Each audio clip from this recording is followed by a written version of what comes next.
예수 그리스도 이름으로 하나님 말씀 증거하겠습니다. 우리 다 같이 하나님 말씀 마태복음 5장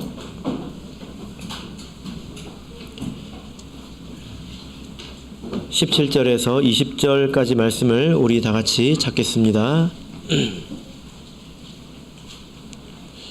하나님 말씀 마태복음 5장 17절에서 20절까지 말씀을 우리 같이 읽도록 하겠습니다. 17절 시작. 내가 율법이나 선지자나 폐하러 온 줄로 생각지 말라. 폐하러 온 것이 아니요 완전케 하려 함이로라. 진실로 너에게 이르노니 천지가 없어지기 전에는 율법의 1.1획이라도 반드시 없어지지 아니하고 다 이루리라. 그러므로 누구든지 이 계명 중에 지극히 작은 것 하나라도 버리고 또 그같이 사람을 가르치는 자는 천국에서 지극히 작다 일컬음을 받을 것이요 누구든지 이를 행하며 가르치는 자는 천국에서 크다 일컬음을 받으리라. 내가 너희에게 이르노니 너희 의가 서기관과 바리새인보다 더 낫지 못하면 결단코 천국에 들어가지 못하리라. 아멘. 네, 오늘 이 시간은 바리새인보다 더 나은 의라는 제목으로 하나님 말씀을 증거하겠습니다. 하나님께서 자기 사랑하는 백성들에게 말씀을 주셨습니다. 선지자를 통해서 이제 말씀을 주셨는데요. 그렇게 말씀을 주실 때에 종종 하신 경고가 있습니다. 그게 뭐냐면 좌로나 우로나 치우치지 말라라는 그런 말씀이었습니다. 특별히 구약 성경에 이 표현이 많이 나오는데요. 모세가 많이 했지요. 아마도 모세가 자기 백성들을 이끌면서 하나님의 말씀을 이렇게 전할 때에 그들이 그 말을 왜곡되이 듣고 그런 경우를 많이 경험했던 것 같습니다. 그래서 수차례 좌로나 우로나 치우치지 마라 이렇게 권면을 합니다. 특히 이 말씀은 여호수아에게도 모세가 한 바 있지요. 오직 너는 마음을 강하게 하고 극히 담대하여 나의 종 모세가 내게 명한 율법을 다 지켜 행하고 좌로나 우로나 치우치지 말라. 그리하면 어디로 가든지 형통하리니. 하나님께서 여호수아에게도 이렇게 좌로나 우로나 치우치지 말라라고 말씀을 하셨습니다. 그러니까 하나님 말씀을 우리가 받아서 그대로 그냥 지키면 되는 것 아닌가? 그게 그렇게 단순한 문제가 아니라는 것입니다. 사람이 자기 형편에 맞게 또 자기 생각에 맞게 왜곡되이 들을 수 있기 때문에 어떤 사람은 같은 말씀을 듣고도 오른쪽으로 가고 어떤 사람은 그 말씀을 듣고도 왼쪽으로 가고 그런 일들이 있다라는 것입니다. 그래서 성경에서 하나님께서 사람을 칭찬하실 때 쓰는 표현이 있는데요. 그게 뭘까요? 좌우로 치우치지 않았다. 이것이 하나님께서 주시는 칭찬입니다. 이스라엘 왕 중에 요시야라는 왕이 있지 않았습니까?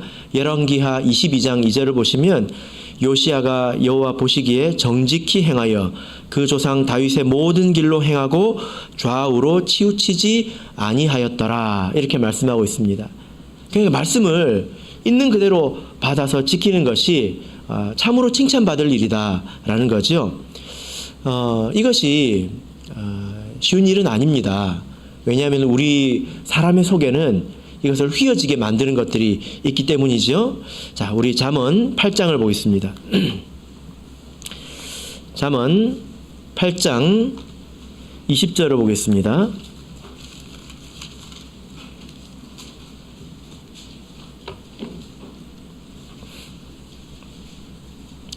잠언 8장 20절. 자, 우리 같이 읽겠습니다. 시작. 나는 의로운 길로 행하며 공평한 길 가운데로 다니나니. 예. 그래서 여기서 보면 나는 좌로나 우로나 치우치지 않고 길 가운데로 다닌다. 이렇게 말하고 있습니다. 여기서 나는 누구일까요? 하나님일까요? 예, 그렇지 않죠? 12절을 보시면 누굽니까? 나 지혜는 그래서 좌로나 우로나 치우치지 않기 위해서는 지혜가 필요하다는 것입니다. 그래야 우리가 이렇게 치우치지 않을 수 있다라는 거죠. 예수님께서도 이와 같은 그 비슷한 표현을 하신 적이 있는데요. 예수님께서 나로 인해서 실족하지 않는 자는 복이 있다 이렇게 말씀을 하셨습니다. 이 말씀의 뜻이 뭘까요? 예수님으로 인해서 구원받는 게 아니라 도리어 예수님으로 인해서 실족한다는 것입니다. 이 말이 무슨 뜻입니까? 예수님의 어떤 행동과 또 예수님의 어떤 말씀을 왜곡되이 이해해서 도리어 넘어지는 사람이 있다는 것입니다. 그것을 잘못 이해해가지고, 그죠? 그래서 그러지 말라고 이제 하는 말씀이지 않습니까? 그래서 우리 성도들도 하나님 말씀을 들으면서 그것을 있는 그대로 듣는 지혜가 또 필요하죠. 또 거기에는 우리 하나님의 도우심이 또 필요합니다. 오늘 우리가 마태복음 5장을 읽었는데 어떤 우리가 쉽게 범할 수 있는 하나의 오해에 대해서 예수님께서 이렇게 말씀을 해주고 계십니다. 어떤 내용일까요? 자, 우리 17절 말씀을 다시 읽어보겠습니다. 마태복음 5장 17절. 자, 우리 같이 읽겠습니다. 시작. 내가 율법이나 선지자나 폐하러 온 줄로 생각지 말라. 폐하러 온 것이 아니요 완전케 하려 함이로라. 자, 여러분 이 말씀을 보니까 우리가 어떤 오해를 할 수 있겠구나 이런 생각이 드십니까? 어떤 오해를 하지 마라 하고 말씀하시는 거죠. 내가 율법이나 선지자나 폐하러 온 줄로 오해하지 마라 이 말씀이죠. 그죠? 이 말 뜻을 알아야 되겠습니다. 여기서 나는 이제 예수님이고 율법이나 선지자를 폐한다라고 할 때 율법과 선지자는 무엇을 말하죠? 율법은 모세 오경을 말합니다. 그리고 선지자는 선지자들의 글을 말합니다. 그래서 구약 성경을 이야기할 때 성경에서 주로 쓰는 표현이 율법과 선지자 이런 식으로 이야기를 합니다. 그래서 이것은 구약 성경을 말하죠. 그때 당시에는 신약 성경이 없었기 때문에 이것은 성경이라고 보시면 되겠습니다. 때로는 이것을 통칭해서 그냥 율법이라고도 말합니다. 구약 성경을 율법이라고 부르기도 하죠. 그래서 예수님께서 내가 구약 성경을 폐하러 온 줄로 생각하지 마라 이렇게 말씀하신 것입니다. 왜냐하면 그 구약 성경에 보면 하나님께서 자기 백성들에게 이래라 저래라 요구하시는 것들이 많이 있지 않습니까? 그런데 사람들이 오해하기가 쉬웠다는 거예요. 예수님을 볼 때 어떻게 오해하기가 쉬웠다는 것입니까? 저분은 구약 성경을 폐하러 오신 분이구나 이렇게 오해하기가 쉬웠다는 것입니다. 왜 그럴까요? 그때 사람들이 되게 이렇게 오해를 많이 했습니다. 왜냐하면은 예수님께서 예를 들면 그 안식일에 병을 고치셨지 않습니까? 사람들이 구약을 이렇게 오해해가지고 안식일에 이런 일을 하면 안 된다라고 생각했습니다. 그래서 예수님께서는 그것을 바로 잡으신 것인데 이것을 깨닫지 못해가지고 구약을 폐하려 하는구나 이렇게 오해했다는 거예요. 예수님은 바로 잡으려고 했는데 그것을 폐하려는 것을 오해했다는 것입니다. 그리고 또 예수님께서 와가지고 이 땅에 오셔가지고 누구랑 친하게 지내셨습니까? 말씀을 잘 지키는 바리새인들이 아니고 누구죠? 죄인들과 또 세리들 이런 사람들하고 가까이 지내셨단 말입니다. 그러니까 사람들이 보기에 이렇게 오해하기가 딱 좋잖아요. 예수님은 저런 거 안 지켜도 된대. 예수님은 저렇게 죄인들과 세리들과 가까이 하는 걸 보면 그런 거 필요 없어. 이렇게 말하기가 얼마나 좋겠습니까? 예수님을 대적하는 무리들도 그렇게 오해하고 예수님을 따르던 무리들도 예수님을 그렇게 오해하는 그런 상황이 있었다는 것입니다. 얼마나 이게 솔깃합니까? 구약 성경 그렇게 안 지켜도 된대. 이렇게 오해하기가 참 쉽죠. 그죠? 그래서 예수님께서 자기를 뭐 대적하는 무리들이야 뭐 어찌됐든 간에 자기를 따르는 무리들에게 내가 율법이나 선지자를 폐하러 온 줄로 그렇게 오해하지 마라 이렇게 말씀을 하셨습니다. 여러분 이런 그 오해는 예수님 때만 있는 게 아닙니다. 이런 식으로 사람들이 왜곡되게 생각하는 것, 왜 이렇게 생각할까요? 그래야 우리가 편하잖아요. 사람이 그렇게 생각하면 사람들이 편해지지 않습니까? 사람이 동일하기 때문에 옛날이나 지금이나 어느 때나 이런 식으로 말씀을 왜곡하는 그런 경향은 항상 있었습니다. 자, 우리 로마서 3장을 볼까요? 로마서 3장 31절 로마서 3장 31절을 보겠습니다.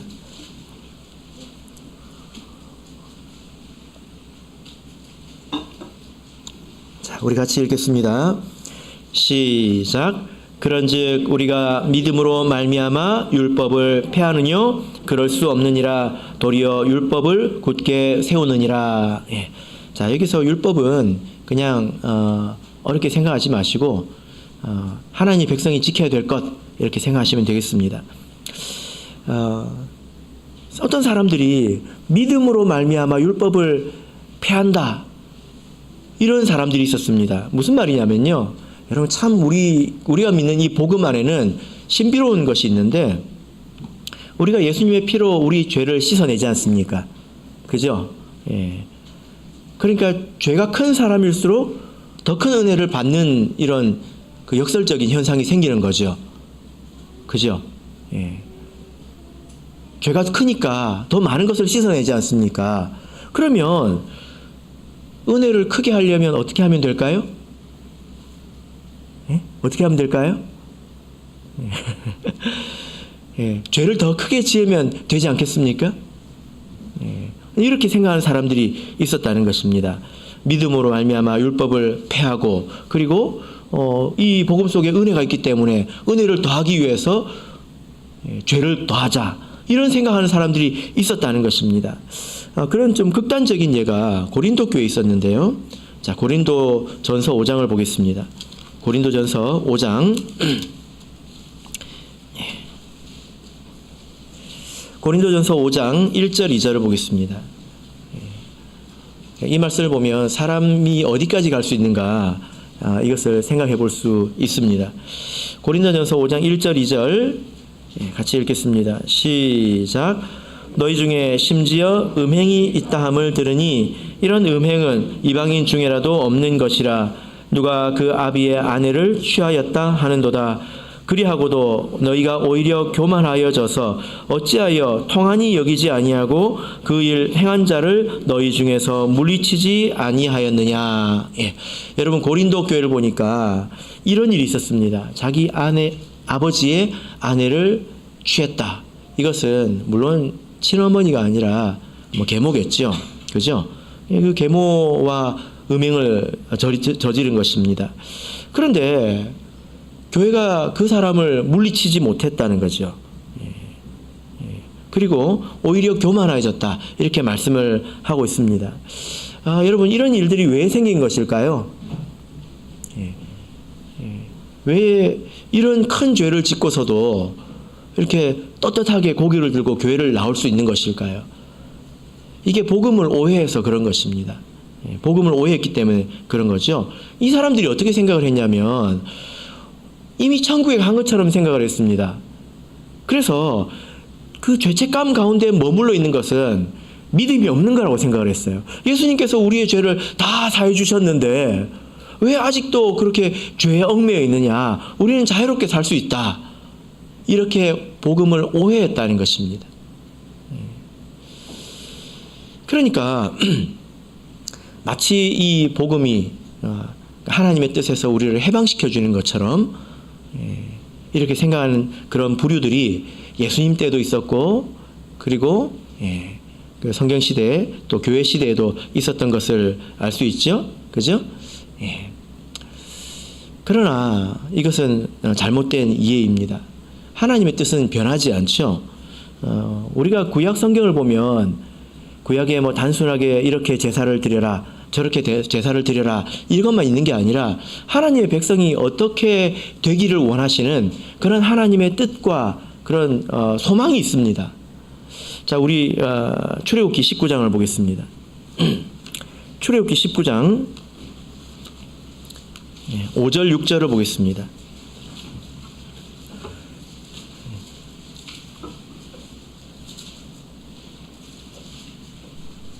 출애굽기 19장 5절 6절 우리 같이 읽겠습니다.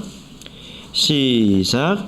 세계가 다 내게 속하였나니 너희가 내 말을 잘 듣고 내 언약을 지키면 너희는 열국 중에서 내 소유가 되겠고 너희가 내게 대하여 제사장 나라가 되며 거룩한 백성이 되리라. 너는 이 말을 이스라엘 자손에게 고할지니라. 하나님께서 이스라엘 백성을 부르실 때 어떤 그 소원이 있었습니까? 그들이 거룩해져서 또 그들이 잘 되어서 세상 그 뭇 백성들을 하나님으로 인도하는 그런 제사장 나라가 되기를 원하셨다는 거예요. 그래서 하나님께서 이것도 시키고 저것도 시키고 이랬단 말입니다. 그런데 하나님께서 우리가 어떻게 오해를 하기 쉽냐면 하나님께서 이렇게 해보니까 아이고 이래가지고 안 되겠다 해가지고 하나님께서 이 뜻을 취소하시고 천국에 조금 더 쉽게 올 수 있도록 예수님을 보내셨다, 이렇게 생각하는 경향이 좀 있는 것 같아요.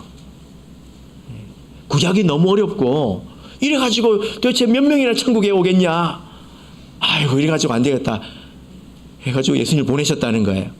그래가지고 좀 쉽게 천국에 오도록, 이런 것 아닌가? 이렇게 생각하는 경향이 있지 않습니까? 그래서 구약은 어렵고 신약은 쉬운 것입니까? 그렇지 않습니다.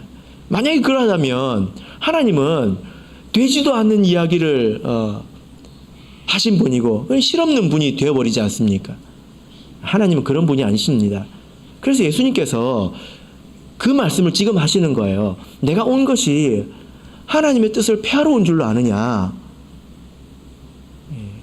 내가 이 가난한 자들, 죄인들, 세리들 이런 사람과 있다고 해서 그것을 다 허용하는 줄 아느냐, 이렇게 말씀을 하고 계시는 것입니다. 그래서 우리도 이렇게 오해하지 말아야 되겠죠. 자, 본문으로 다시 돌아가겠습니다. 마태복음 5장 17절입니다. 마태복음 5장 17절 18절. 자, 그러면 이 오해를에 대해서 우리가 어떻게 바르게 이해를 할 것인지, 자 17절 18절 다시 읽겠습니다. 시작. 내가 율법이나 선지자나 폐하러 온 줄로 생각지 말라. 폐하러 온 것이 아니요 완전케 하려 함이로라. 진실로 너에게 이르노니 천지가 없어지기 전에는 율법의 1.1획이라도 반드시 없어지지 아니하고 다 이루리라. 예수님께서는 이 하나님의 말씀을 폐하러 온 것이 아니라 어떻게 하기 위해서 왔다고 말씀하십니까? 완전케 하려 합니다. 이것은 온전하다는 것입니다. 온전케 하려고 오셨다는 것입니다. 자, 그러면 여러분, 예수님께서 이 율법과 선지자, 그러니까 구약 성경을 완전케 하신다는 말의 뜻이 무엇일까요? 대략 두 가지로 생각을 해볼 수 있는데, 첫 번째는 예수님께서 율법의 말씀을 잘 지키셨다는 것입니다. 그래서 예수님은 구약 성경을 어기지 않았습니다. 그리고 특별히 구약에 보면 메시아는 이렇게 할 것이다, 저렇게 할 것이다, 그런 메시아의 예언이 있지 않습니까? 그렇죠? 구약 성경이 완전해지려면 메시아가 그걸 해야 돼요. 그래서 그것을 이루려고 예수님께서 많은 일들을 하시지 않습니까? 그래서 여러분 마태복음을 읽어보시면 예수님께서 이렇게 하셨는데 이는 선지자 누가 이렇게 한 말을 이루려 하신 것이다, 이런 표현이 여러 번 나오는 것을 기억하십니까?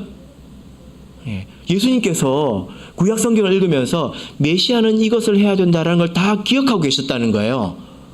그래서 그것을 할 때가 돼서 그 일을 성실하게 예수님께서 다 하셨다는 것입니다. 그래서 구약이 땅에 떨어지는 것을 예수님께서 막았다는 거예요. 자, 그런 예가 어디 있습니까? 가장 가까이 보시면 마태복음 4장에 바로 있죠. 마태복음 4장 12절부터 보시면 제가 읽겠습니다. 예수께서 요한의 잡힘을 들으시고 갈릴리로 물러가셨다가 나사렛을 떠나 스불론과 납달리 지경 해변에 있는 가버나움에 가서 사시니 이는 선지자 이사야로 하신 말씀을 이루려 하심이라. 일렀으되 스불론 땅과 납달리 땅과 요단강 저편 해변 길과 이방의 갈릴리여 흑암에 앉은 백성이 큰 빛을 보았고 사망의 땅과 그늘에 앉은 자들에게 빛이 비추었도다 하였느니라. 이사야가 이렇게 한 말을 예수님이 기억하시고 이것을 이루시려고 그리로 가신 것입니다. 그래서 예수님은 율법을 다 지키셨습니다. 그래서 온전하게 됐죠. 두 번째는 어떤 의미냐면 예수님께서 이 율법의 원래 정신과 그 의미를 바르게 가르치신다는 것입니다. 복음을 통해서요. 여러분, 우리가 구약과 신약을 읽어보면 그 말씀하시는 핵심이 다르지 않습니다. 다르지 않습니다. 그래서 간혹 이렇게 비유를 하죠. 만약에 성경이 한편에 이렇게 영화라면 구약 성경은 스크린이고 신약 성경은 자막과 같다. 뭐 이런 비유를 여러분 들어보신 적 있으십니까? 이 둘이 서로 상반되는 것이 아니라 서로 보충하고 또 서로 풍성하게 해주는 그런 관계에 있지 않습니까? 그래서 구약만 보면 조금 모호할 수 있는 것들이 신약을 통해서 분명해지고 확실해진 것을 우리가 알 수 있습니다. 그래서 예수님께서 구약에서 말씀하시는 것을 가르침으로 또 예수님의 모범으로 가장 분명하게 만드신 것이 바로 이게 신약이 되겠죠. 그죠? 그래서 구약과 신약은 서로 다르지 않습니다. 그래서 예수님께서 이렇게 온전하게 우리를 가르쳐 주셨다라는 거죠. 그래서 하나님의 뜻은 변한 적이 없습니다. 그래서 이렇게 오해하시면 안 됩니다. 구약의 방식으로는 천국에 가기 어렵다. 지금 우리가 비행기 타고 예루살렘에 어떻게 가겠느냐. 물론 신약이 조금 더 보편성이 있죠. 지역을 초월해서 우리가 영적인 공동체를 이룰 수 있기 때문에 보편성이 있습니다. 그러나 편리하기 위해서 그렇게 하신 것이 아니라는 것입니다. 구약은 어려우니까 더 쉽게 해주시려고 이렇게 하신 것이 아니라는 거예요. 신약의 말씀이 더 분명하고 그리고 더 온전한 것입니다. 그래서 우리가 조심해야 되는 것이 바로 우리가 19절 말씀인데요. 자, 19절 말씀을 읽어보겠습니다. 마태복음 5장 19절 읽겠습니다. 시작.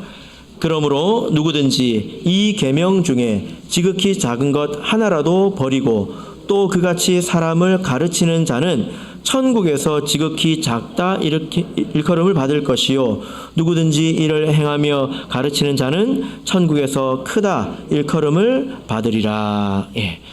자, 그래서 우리가 조심해야 되는 게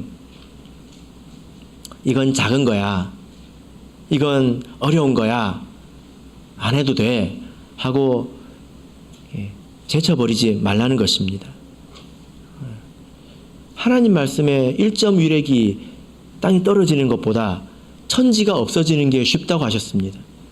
이 말씀은 다 그대로 된다는 그런 뜻 아니겠습니까? 그래서 절대로 이것은 하찮은 것이니까 버려. 이것은 어려워서 아무나 잘 못해. 버려. 이렇게 생각하지 말고 그렇게 행동하지 말고 가르치지 말라는 것입니다. 요즘 같은 세상에 누가 저러고 사냐? 지금 내 형편이 그럴 때이냐? 누가 이런 것까지 지키냐?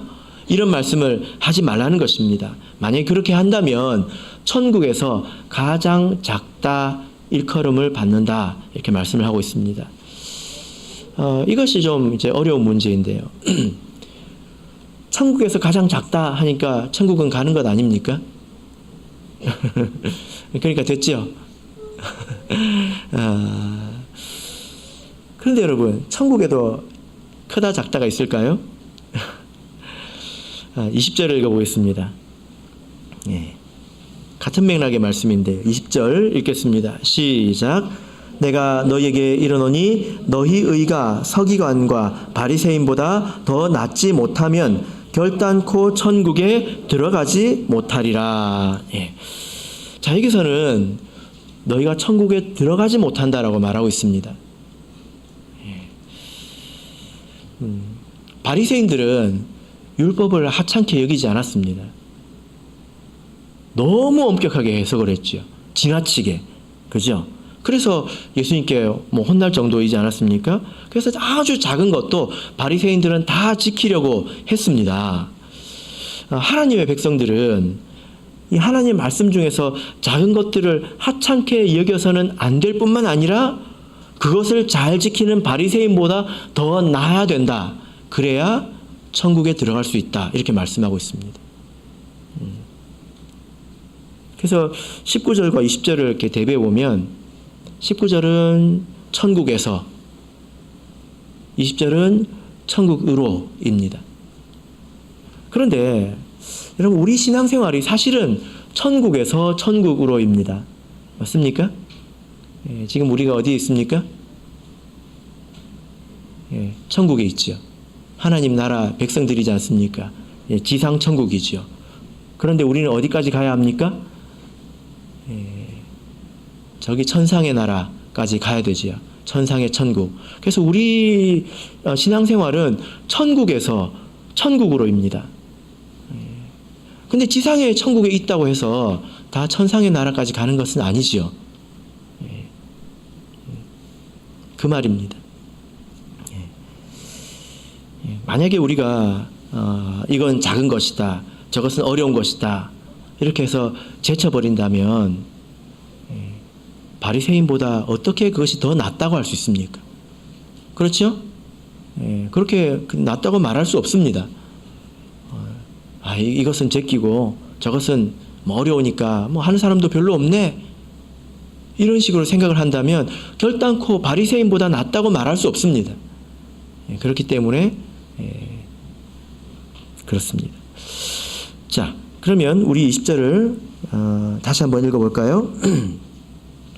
20절 읽겠습니다. 시작. 내가 너에게 이르노니 너희 의가 서기관과 바리새인보다 더 낫지 못하면 결단코 천국에 들어가지 못하리라. 예. 자, 이 말씀은 제 말씀이 아니라 예수님의 말씀이죠. 결단코 천국에 들어가지 못하리라 이렇게 말씀을 하셨습니다.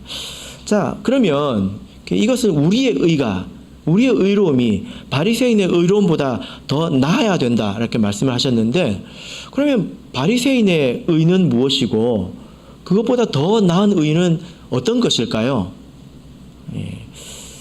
자, 이 내용이 사실 이제 21절부터 나오는데요. 바리새인의 의는 21절로 보자면 옛 사람이 말한 바 이것입니다. 계속 그들이 들어왔던 것, 그죠? 더 나은 의는 무엇일까요? 22절을 보시면 나는 너희에게 말하노니 이것입니다. 그래서 예수님께서 이 말씀을 너희가 이렇게 들었으나 나는 너희에게 말하노니 이것이죠. 예수님께서 이때 말씀하신 부분은 대체적으로 마음의 문제입니다. 형식과 마음의 문제입니다. 바리새인은 율법을 아주 철저히 지켰는데요. 겉으로만 지켰지요. 그것보다 나은 의가 무엇입니까? 마음에서부터 지키는 것을 말합니다. 예수님께서 거론하신 이 한 가지 사례가 있는데 우리 같이 찾아보겠습니다. 마태복음 23장 23절입니다.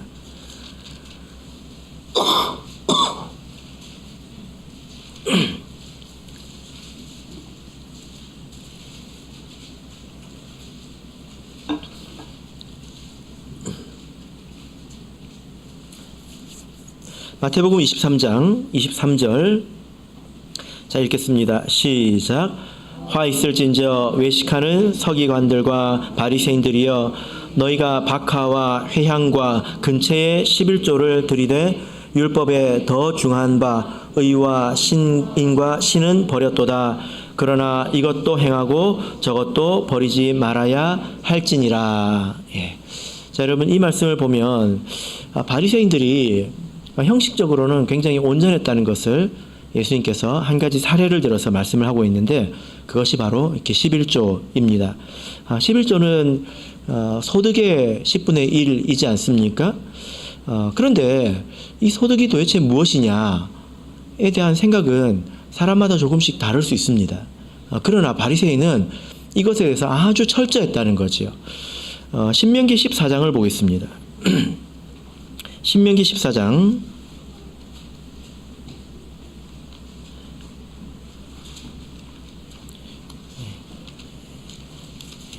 신명기 14장 22절입니다.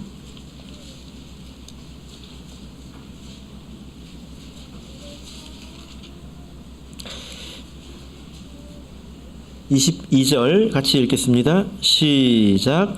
너는 마땅히 매년에 토지 소산의 11조를 드릴 것이며. 예. 자, 여기서 어떤 11조를 드리라고 했습니까? 토지의 소산이라고 말하고 있습니다. 그래서 보통 곡식이라든지 혹은 과일이라든지 또 열매, 또 그것에서 난 기름, 이런 것들을 이렇게 보통 생각을 하지, 이 박하와 회향과 근채는 야채를 말하거든요. 채소를 말합니다. 예. 바리새인들은 대체적으로 성경에 언급된 곡식이나 뭐 과일이나 열매나 기름이나 이런 것 외에도 이 말씀 그 자체를 가지고 엄격하게 생각해서 분명하게 이렇게 철저하게 드렸다는 것입니다. 그래서 예수님께서 말씀하신 것은 이게 맞다는 것입니다. 그러나 이 11조 속에 있는 정신, 그것을 잊어버렸다는 거죠. 그죠? 예, 그 정신이 무엇입니까? 율법에 더 중한 바 의와 인과 신은 버렸도다. 이 의라고 하는 것은 정의로운 것을 말합니다. 정의로운 것. 그 다음에 인은 자비로운 것을 말합니다. 그리고 신은 믿음을 말합니다. 이런 마음이 없었다는 것입니다. 이것이 율법의 정신이고 또 이것이 11조의 정신이지 않습니까? 예.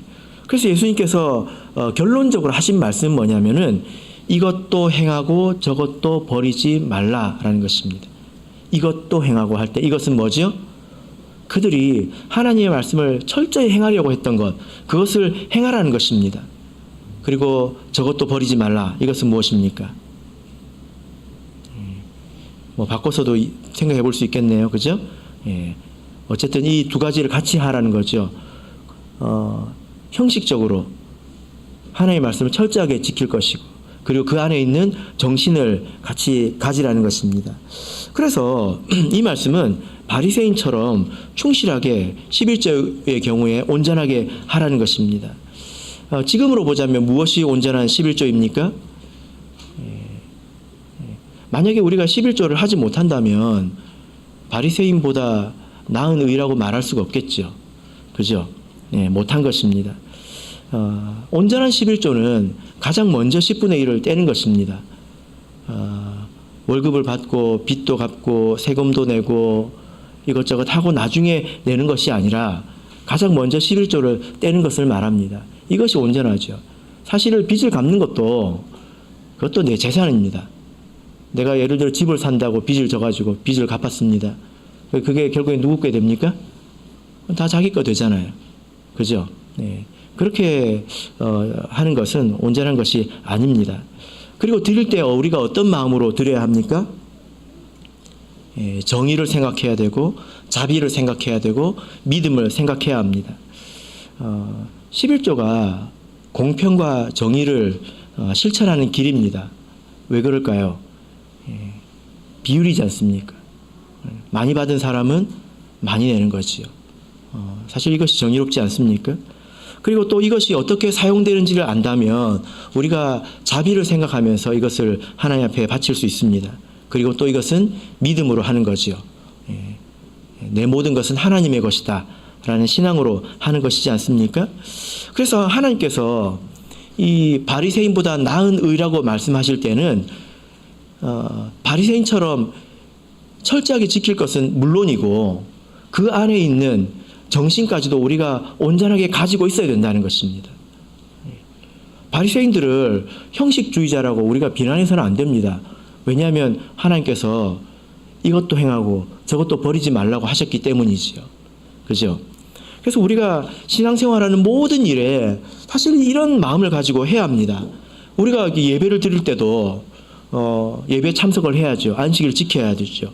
그죠? 그런데 진심으로 해야 합니다. 경건한 마음으로, 하나님을 두려워하는 마음으로 예배를 드려야 합니다.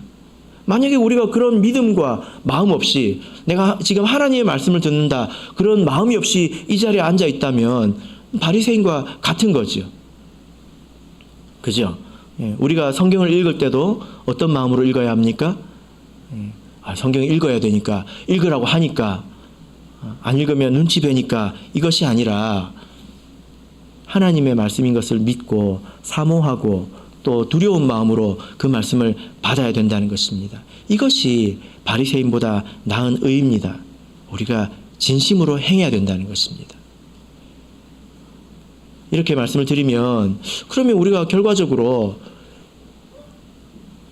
우리가 행위로 천국에 간다는 것이냐? 11조를 안 하면 지옥에 간다는 것이냐?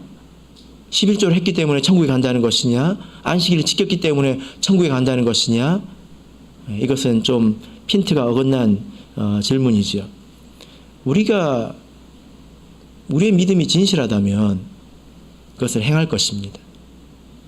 그것이 우리의 믿음을 드러낸다는 것입니다. 그런데 여러분 한번 생각해 보세요. 내가 정말 진실을 해요. 세상에 욕심이 없어요. 내가. 그래서 정말 다 합니다. 그런다고 해서 내가 하나님의 말씀을 온전히 지킨다고 말할 수 있을까요? 당연히 아니겠죠. 왜냐하면 우리는 아직 모르는 것이 있고 깨닫지 못하는 것이 있기 때문입니다. 나는 이것이 전부라고 생각하고 잘한다고 생각했는데 나중에 보면 아니거든요. 하나님께서 그런 것에 대해서는 책망하지 않으십니다. 깨닫게 도와주시죠. 그죠? 그래서 우리가 가장 중요한 것은, 신앙에 있어서 가장 중요한 것은 양심인 것입니다. 내 양심에 어긋나지 않게 내가 지금 알고 있는 것을 다 하려고 하는 것. 그래서 예수님께서 이렇게 두려운 말씀을 하신 겁니다. 내가 하나님의 거룩한 소망을 폐하고 너희들 편하게 해주려고 내가 이 땅에 온 줄로 아느냐? 하나님의 말씀은 하나도 땅에 떨어지지 않는다. 도리어 바리새인보다 더 나은 의를 가지라는 것입니다. 그들에는 내면이 없었기 때문에 마음의 문제는 죄로 여기지 않았죠. 그죠? 말씀의 결론 맺겠습니다.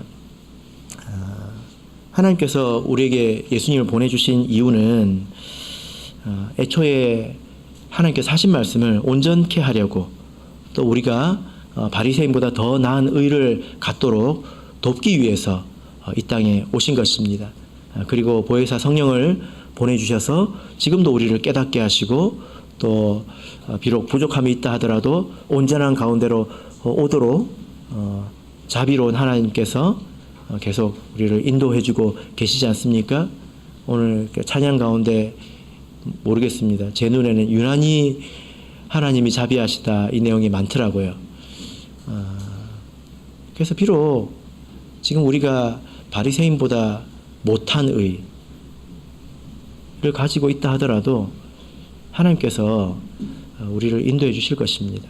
그러나 그게 결단코 전부는 아닙니다. 하나님의 사랑을 이용하지 마시고 우리가 그 사랑을 디딤돌 삼아서 온전함으로 나가야 될 것입니다.